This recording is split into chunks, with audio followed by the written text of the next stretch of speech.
पावसामध्ये ट्रेनिंग घेत आहे। ह्यांचं पण एज तुम्ही बघितलं तर नवीन आहे।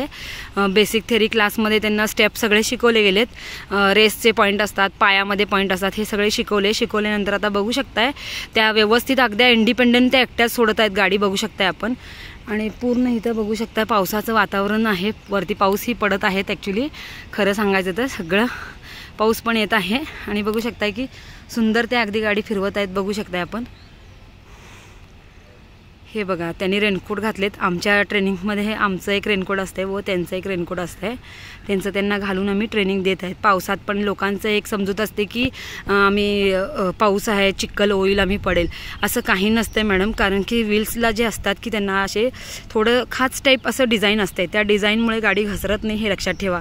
अगर आपण चुकीच्या पद्धतीनं ब्रेक दाबलो पटकरून एकदम हे केलं तर आपलं गाडी स्किड होण्याचे चान्सेस असतात। पण बघू शकताय तुम्ही पूर्ण ग्राउंडवरती पाणी दिसत आहे, बघू शकताय, आणि त्या व्यवस्थित अगदी पाय पट्टीला लावून गाडी घेऊन येत आहेत, बघू शकताय। अगर तुमचं रेसवर नियंत्रण असेल तर नक्की तुम्ही पडणार नाही, कंट्रोल करत घेऊन आला तर नक्की ट्रेनिंग होते। असं त्याला काही नसते की आम्ही पडतो वगैरे, असं काही नाही। बघू शकताय आपण तुम्ही व्हिडिओमध्ये बघू शकताय।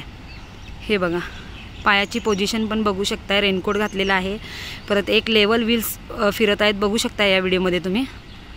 आम्ही पावसाचं पण ट्रेनिंग देतो, असं काही नाही की आम्ही पावसात बंद वगैरे ठेवतो, असं नाही। अगर येणारा माणूस जर धाडसाने करणार असेल तर आम्ही हे धाडस दाखवून त्यांना ट्रेनिंग देतो मॅडम, बघू शकताय।